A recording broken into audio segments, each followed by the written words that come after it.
absolument tout mettre visible. Oui, alors j'essaye de positionner ce qui est mieux. Je suis arrivée dans le livre de Colossiens au dernier chapitre, le chapitre 4. Nous sommes aujourd'hui le 4 février 2015. J'avance, donc là il me reste peu de temps jusqu'à 13 h. J'avance avec 4 chapitres. Je vais peut-être reprendre la lecture, mais une lecture avec des commentaires qui se feront automatiquement. Le problème c'est que... bon, enfin bref.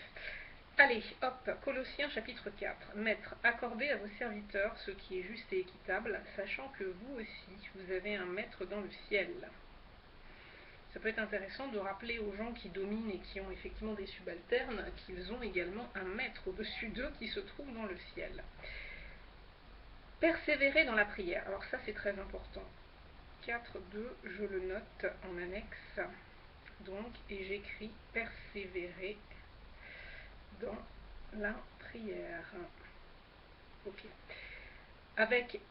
Alors je reprends. Persévérer dans la prière. Veillez-y avec action de grâce. Priez en même temps pour nous, afin que Dieu nous ouvre une porte pour la parole, en sorte que je puisse annoncer le mystère de Christ. Une fois de plus, à de nombreuses reprises dans la Bible, il est écrit le mystère. Donc je note un petit m dans la marge et en haut j'écris mystère parce que une prophétie à l'égard de mon fils évoquait le mystère. Il faudra que je la réécoute, qu'on la réécoute, même si la qualité du son n'est pas très très bonne. Je reprends donc en sorte que je reprends dès le début. Persévérez dans la prière, veillez-y avec action de grâce. Priez en même temps pour nous, afin que Dieu nous ouvre une porte pour la parole, en sorte que je puisse annoncer le mystère de Christ, pour lequel je suis dans les chaînes, et le faire connaître comme je dois en parler. Alors là, je me dis, comme je dois en parler, c'est le comme je dois en parler qui m'intrigue un peu. Donc je vais mettre une question, je vais mettre un point d'interrogation, avec 4. Que signifie comme je dois en parler? Bon, je continue, parce que... Conduisez-vous avec sagesse envers ceux du dehors et rachetez le temps. Que signifie racheter le temps? Donc 4, 5, 2 points. Signification racheter le temps.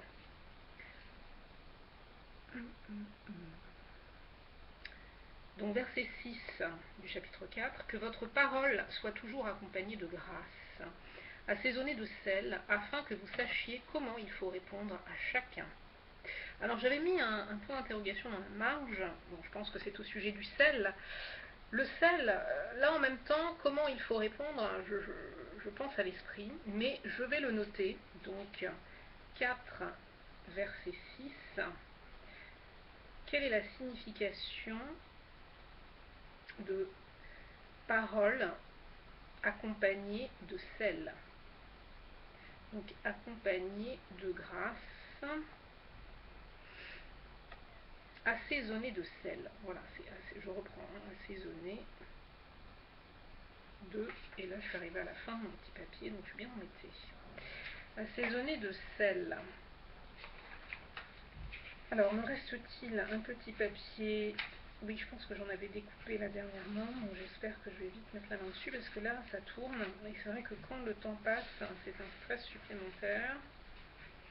Alors là, je crois que j'en vois 2, ou 1, ouais, 2, très bien. Sauf que, je n'ai pas noté, très embêtant tout ça. Bon, tant pis, je vais juste noter Colossiens. Colossiens, donc chapitre 4. Je vais bien m'y retrouver. Bien.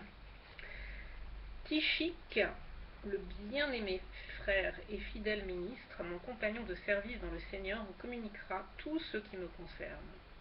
Je l'envoie exprès vers vous pour que vous connaissiez notre situation et pour qu'il console vos cœurs. Je l'envoie avec Onésime, le fidèle et bien-aimé frère qui est des vôtres. Ils vous informeront de tout ce qui se passe ici. Aristarque, mon compagnon de captivité, vous salue, ainsi que Marc, le cousin de Barnabas, au sujet duquel vous avez reçu des ordres. Entre guillemets, s'il va chez vous, accueillez-le. Jésus, appelé Justus, vous salue aussi. Ils sont du nombre des circoncis et les seuls qui aient travaillé avec moi pour le royaume de Dieu et qui aient été pour moi une consolation. Épaphras, qui est des vôtres, vous salue. Serviteur de Jésus-Christ, il ne cesse de combattre pour vous dans ses prières. Ah, ça c'est intéressant. Ouais, verset 12, je note, donc 4, 2.12, c'est l'idée de combattre dans les prières, dans la prière. Ok. Donc je reprends. Afin, donc il ne cesse de combattre pour vous dans ses prières, afin que parfait et pleinement persuadé, vous persistiez dans une entière soumission à la volonté de Dieu. Car je lui rends le témoignage qu'il a une grande sollicitude pour vous, pour ceux de Laodicée et pour ceux d'Hiérapolis. Luc, le médecin bien-aimé, vous salue, ainsi que Démas. Saluez les frères qui sont à Laodicée et Nymphas, et l'Église qui est dans sa maison. Lorsque cette lettre aura été lue chez vous, faites en sorte qu'elle soit aussi lue dans l'Église des Laodicéens, et que vous lisiez à votre tour celle qui vous arrivera de Laodicée. Et dites à Archippe, prends garde au ministère que tu as reçu dans le Seigneur afin de le bien remplir. Alors ça, à la limite, je le note aussi, je le souligne. Prends garde au ministère que tu as reçu dans le Seigneur afin de le bien remplir. Je le note et je le renote. 4, 2.17. Donc à partir de prends garde. Donc de prends garde jusqu'à remplir. Et parce que si j'écris l'ensemble des phrases, je mets beaucoup plus de temps et je ne mets pas forcément. Je termine avec le verset 18. Je vous salue, moi Paul, de ma propre main. Souvenez-vous de mes liens, que la grâce soit avec vous. Amen.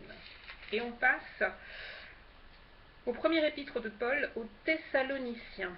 Donc j'écris Thessaloniciens.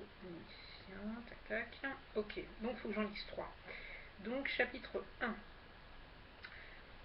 Paul et Sylvain et Timothée à l'église des Thessaloniciens qui est en Dieu le Père et en Jésus-Christ le Seigneur. Que la grâce et la paix vous soient données de la part de Dieu notre Père et du Seigneur Jésus-Christ. Nous rendons continuellement grâce à Dieu pour vous tous, faisant mention sans cesse l'œuvre de votre foi, le travail de votre charité et la fermeté de votre espérance en notre Seigneur Jésus-Christ devant Dieu notre Père. Nous savons, frères bien-aimés de Dieu, que vous avez été élus, notre évangile ne vous ayant pas été prêché en parole seulement, mais avec puissance, avec l'Esprit Saint et avec une pleine persuasion. Car vous n'ignorez pas que nous nous sommes montrés ainsi parmi vous à cause de vous. Et vous-même, vous avez été mes imitateurs et ceux du Seigneur en recevant la parole au milieu de beaucoup de tribulations avec la joie du Saint-Esprit, en sorte que vous êtes devenus un modèle pour tous les croyants de la Macédoine et de l'Achaïe. Non seulement en effet la parole du Seigneur a retenti de chez vous dans la Macédoine et dans l'Achaïe, mais votre foi en Dieu s'est fait connaître en tout lieu de telle manière que nous n'avons pas besoin d'en parler. Car on raconte à notre sujet quel accès nous avons eu auprès de vous et comment vous vous êtes convertis à Dieu, en abandonnant les idoles pour servir le Dieu vivant et vrai, et pour attendre des cieux son Fils qui a ressuscité des morts, Jésus, qui nous délivre de la colère à venir. Alors, j'ai surligné quelque chose dans ce premier chapitre.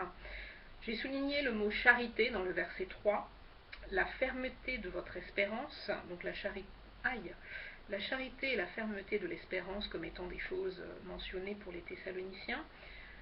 Alors, il y a une chose qui m'a interpellée pendant que j'étais en train de lire et qui me fait penser à Nina, celle qui a été utilisée par Dieu pour me ramener vraiment vers lui, définitivement.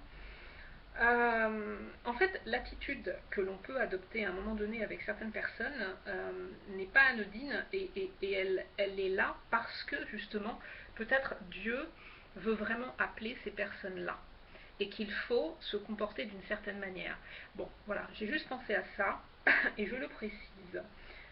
Et à la fin, alors la joie du Saint-Esprit, bon ça on sait que la joie fait partie des fruits de l'Esprit, ça c'est dans Galates, hein, je crois que c'est le chapitre 5, mais il faudra vraiment que je me l'imprime dans la tête, ce Galates. Et tout à la fin, entre le verset 9 et le verset 10 du chapitre 1 des Thessaloniciens, donc il y a vraiment cette idée d'abandonner donc les idoles pour servir le Dieu vivant et vrai, et pour attendre des cieux son Fils, qu'il a ressuscité des morts, Jésus, et surtout qui nous délivre de la colère à venir. Donc vraiment, la colère à venir, on parle de la fin des temps, de ce qui va se passer, et c'est vrai qu'il faut vraiment que je relise l'Apocalypse, même si l'Apocalypse et la fin des temps n'est pas évoqué que dans l'Apocalypse, dans l'Ancien Testament, notamment je crois dans les livres prophétiques, et notamment Daniel. Je crois que Daniel a beaucoup eu en vision la fin, je ne sais pas, enfin bref, je ne vais pas trop parler, chapitre 2 des Thessaloniciens. Vous savez vous-même, frères, que notre arrivée chez vous n'a pas été sans résultat. Après avoir souffert et reçu des outrages à Philippe, comme vous le savez, nous prîmes de l'assurance en notre Dieu pour vous annoncer l'évangile de Dieu au milieu de bien des combats, car notre prédication ne repose ni sur l'erreur, ni sur des motifs impurs, ni sur la fraude, mais selon que Dieu nous a jugés dignes de nous confier l'évangile, ainsi nous parlons.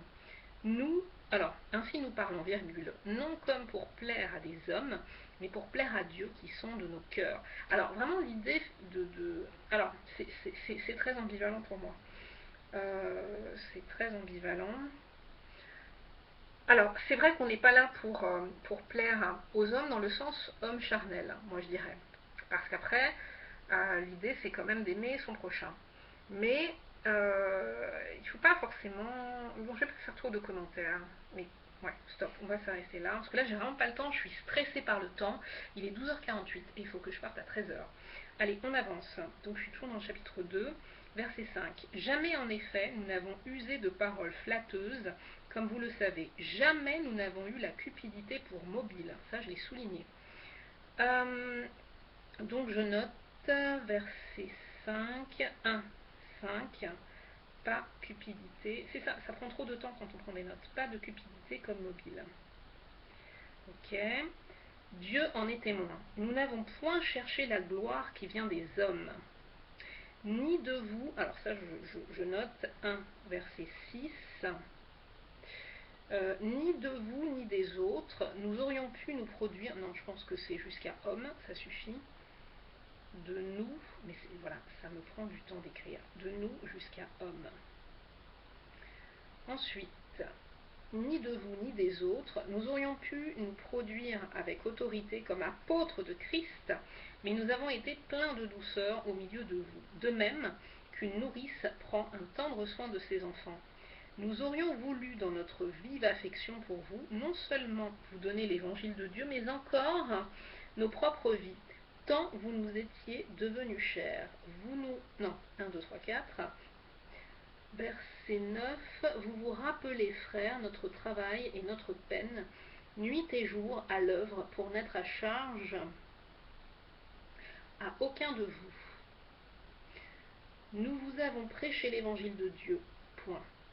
Vous êtes témoins, et Dieu l'est aussi, que nous avons eu envers vous, qui croyez, une conduite sainte, juste et irréprochable.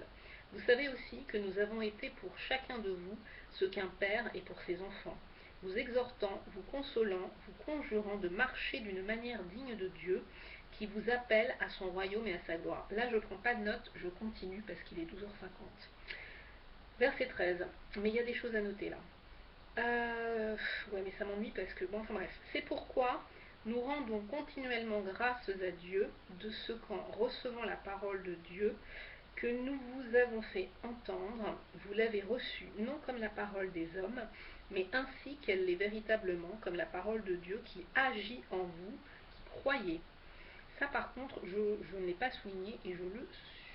Voilà, la parole de Dieu qui agit en vous qui croyez. Et je mets une astérix. Ok. Car vous, frères, vous êtes devenus les imitateurs des églises de Dieu qui sont en Jésus-Christ dans la Judée, parce que vous aussi, vous avez souffert de la part de vos propres compatriotes les mêmes maux qu'elles ont souffert de la part des Juifs. Ce sont ces Juifs qui ont fait mourir le Seigneur Jésus et les prophètes, qui nous ont persécutés, qui ne plaisent point à Dieu, et qui sont ennemis de tous les hommes, nous empêchant de parler aux païens pour qu'ils soient sauvés, en sorte qu'ils ne cessent de mettre le comble à leurs péchés. Mais la colère a fini par les atteindre. Pour nous, frères, après avoir été quelque temps séparés de vous, de corps mais non de cœur, nous avons eu d'autant plus ardemment le vif désir de vous voir. Aussi voulions-nous aller vers vous, du moins moi, Paul, une et même 2 fois, mais Satan nous en a empêchés. Qui est en effet notre espérance, ou notre joie, ou notre couronne de gloire? N'est-ce pas vous aussi, devant notre Seigneur Jésus-Christ, lors de son avènement? Oui, vous êtes notre gloire et notre joie. Ouais, j'avance. Chapitre 3. C'est pourquoi, impatients que nous étions, et nous décidant à rester seuls à Athènes, nous envoyâmes Timothée, notre frère, serviteur de Dieu et ministre de l'évangile de Christ, pour vous affermir et vous exhorter au sujet de votre foi, afin que personne ne fût ébranlé au milieu des tribulations présentes. Car vous savez vous-même que nous sommes destinés à cela. Et lorsque nous étions auprès de vous, nous vous annoncions d'avance que nous serions exposés à des tribulations. Comme cela est arrivé, et comme vous le savez, ainsi, dans mon impatience, j'envoyais m'informer de votre foi, dans la crainte que le tentateur ne vous eût tenté et que nous n'eussions travaillé en vain. Mais Timothée, récemment arrivé ici de chez vous, nous a donné de bonnes nouvelles de votre foi et de votre charité, et nous a dit que vous avez toujours de nous un bon souvenir, désirant nous voir, comme nous désirons aussi vous voir. En conséquence, frères, au milieu de toutes nos calamités et de nos tribulations, nous avons été consolés à votre sujet à cause de votre foi, car maintenant nous vivons puisque vous demeurez fermes dans le Seigneur. Quelles actions de grâce, en effet, nous pouvons rendre à Dieu à votre sujet pour toute la joie que nous éprouvons à cause de vous, devant notre Dieu. Nuit et jour, nous le prions avec une extrême ardeur de nous permettre de vous voir et de compléter ce qui manque à votre foi. Que Dieu lui-même, notre Père et notre Seigneur Jésus-Christ, aplanisse notre route pour que nous allions à vous. Que le Seigneur augmente de plus en plus parmi vous et à l'égard de tous cette charité que nous avons nous-mêmes pour vous, afin d'affermir vos cœurs, pour qu'ils soient irréprochables dans la sainteté devant Dieu notre Père, lors de l'avènement de notre Seigneur Jésus-Christ avec tous ses saints. Ok, donc je suis arrivée à la fin de ce que je dois lire, il me reste quelques minutes. J'ai quand même pensé à un certain nombre de choses en lisant ça, parce que je me suis dit quand même, ces églises et ces apôtres, ces personnes qui étaient appelées effectivement à transmettre l'évangile, ont quand même vécu des choses difficiles. On parle de calamité, de tribulation, d'être dans les chaînes, d'être dans les liens, enfin c'est la même chose, la prison, enfin ils ont quand même vécu des choses difficiles. Qu'est-ce que l'on vit de si difficile que ça, de plus difficile que ça?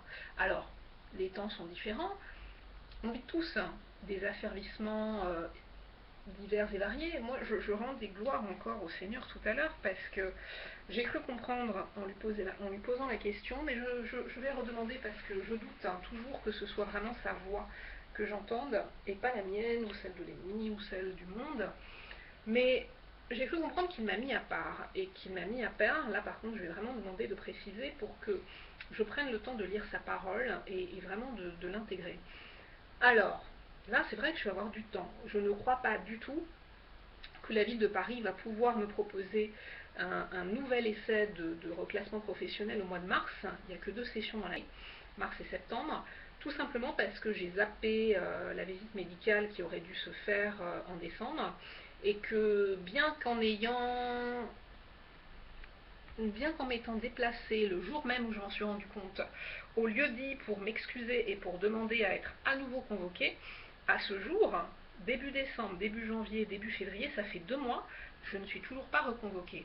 Donc comme c'est très très long, même si j'étais convoquée là dans le courant du mois de février, je ne suis pas sûre que le délai soit suffisant pour que la conclusion... Ah oui, non, non, c'est clair, c'est beaucoup trop long. Il faut rencontrer un expert qui est en libéral, qui transmet ses conclusions au comité médical, qui statue en étant à plusieurs et qui transmet ensuite sa conclusion au service concerné qui s'appelle la MHR, la mission handicap et reconversion. C'est beaucoup trop long, c'est de l'administration. Il est clair que je ne vais pas me voir proposer un nouvel emploi, un nouveau type d'emploi là maintenant. Alors à moins que du coup la MHR revienne, mais là je mélange tout, hein, mais c'est pas grave, parce que je voulais dire autre chose et ça y est, je me suis perdue. Bon bref. En tout cas, tout ça pour dire que je pense que je ne reprendrai une activité qu'en septembre, donc nous sommes en février, mars, avril, mai, juin, juillet, août, septembre. J'ai donc 7 mois, a priori, devant moi, où je ne vais pas être en activité. Et pendant ces 7 mois, pour moi, c'est être mis à part, et pour moi, c'est une grâce. C'est une grâce parce que, encore, quand on a choisi des études qui correspondent à ce que Dieu voulait qu'on fasse et qui nous correspondent aussi, quand on est en phase avec notre destinée, quand on a terminé ses études, quand on est diplômé, quand effectivement on trouve un travail qui correspond à ce qu'on porte en soi et ce que Dieu veut que nous fassions, parce que je pense qu'entre les deux, il y a quand même une certaine similitude et que Dieu n'est pas forcément complètement sadique, masochiste, non sadique, et qu'il ne pousse pas ses enfants bien aimés à faire des choses qu'ils n'aiment pas du tout. Enfin, peut-être pour certaines choses, mais pas pour tout. Et en tout cas, pas pour la destinée, dans le naturel et dans le spirituel, je ne crois pas. Enfin, il y a plusieurs écoles, hein, j'ai l'impression. Maintenant, donc, quand on fait un métier qui vraiment nous agrée, qui nous correspond, c'est pas forcément des chaînes. Mais quand on n'est pas dans ce cas de figure-là, ce sont des chaînes. Pour moi, c'est une servitude, c'est un esclavage. Donc, très honnêtement, je préfère être libre de mon temps et faire ce qui m'agrée, que de donner ma vie pour un salaire de misère en plus, hein, parce que, enfin voilà, je ne rentrerai pas trop dans le débat, mais très honnêtement, les gens qui sont au SMIC ou un petit peu au-dessus du SMIC, c'est donner sa vie pour pas grand-chose. C'est vraiment donner sa vie pour pas grand-chose. Donc je préfère avoir un peu moins de l'équivalent, mais être libre, que de devoir donner ma vie, ne pas pouvoir m'occuper de ce qui m'intéresse, parce que quand vous êtes au travail, vous ne pouvez pas vaquer à vos occupations. C'est Dixit dans le code administratif ou le code du travail. Donc voilà, je préfère vaquer à mes occupations et m'occuper, oui, de ce qui me paraît le plus important. Le plus important, c'est ça, c'est ça, c'est vraiment ça, c'est le royaume, c'est ce qui va advenir, c'est comment le préparer, c'est comment sortir de ce monde. Voilà, c'est que sa fin arrive, vraiment sincèrement. Donc, donc j'ai cru comprendre que Dieu me mettait à part, voilà, et que la maladie, qui est une conséquence de l'ennemi dans ma vie, était utilisée en pied de nez pour me mettre à part, pour que je puisse m'occuper des affaires de Dieu, donc c'est très bien. Voilà. Et du coup, là je suis un peu perdue dans ce que j'ai dit, je ne sais plus trop où j'en étais au début, mais en revenant vraiment au dernier chapitre, je me dis, on n'a pas trop de prétexte. Parce que oui, le travail, c'est peut-être la principale servitude, mais c'est pas la seule. Hein. Mais pour les gens, je dirais, qui sont les moins fracassés par la vie, par le diable et par ses outils, tout le monde est tenu de travailler a priori, sauf ceux qui font partie d'une certaine catégorie qui est minime, enfin qui est minoritaire, qui ont des familles suffisamment argentées pour les protéger en cas de nécessité, et encore, hein, ce ne sont pas forcément des familles qui vont accepter ça très longtemps, et en tout cas qui pousseront toujours leurs enfants à œuvrer d'une manière ou d'une autre, mais quand c'est nécessaire, ils les protègent financièrement. Et moi, c'est vrai que j'ai beaucoup prié ces derniers temps en disant, Seigneur, moi, mon père de chair m'a toujours protégée, même quand j'étais adulte et que j'avais des problèmes d'argent, parce que j'en ai eu toute ma vie. Eh bien, mon père était là, et mon père a toujours été là pour éviter les catastrophes. Bien. Aujourd'hui, il n'est plus là, depuis 2008, et vraiment, ben, voilà, je suis contente de savoir que j'ai un père céleste, et je lui demande de me protéger, et même plus. que ce que mon père de chair a pu faire. J'ai vraiment envie de savoir que j'ai un père et que je peux vraiment m'abriter sous ses ailes et me blottir contre lui. Et voilà, et laisser les temps difficiles passer et me renforcer et surtout grandir. Ça, je crois que c'est ça. C'est grandir, c'est le laisser faire son œuvre jusqu'au moment où je serai en mesure de faire ce que j'ai à faire dans le naturel. Voilà. En tous les cas, c'est toujours un espèce de mélange que je ne trouve pas forcément souhaitable entre la parole et le personnel. Je finirai par arriver à scinder les choses, parce que là, si je veux partager cette vidéo uniquement pour la lecture, il y aura le personnel avec, donc c'est ennuyeux. Maintenant, il y a un outil de gestion des... Quelle heure est-il? Je m'en vais. Voilà ce que c'est de parler beaucoup.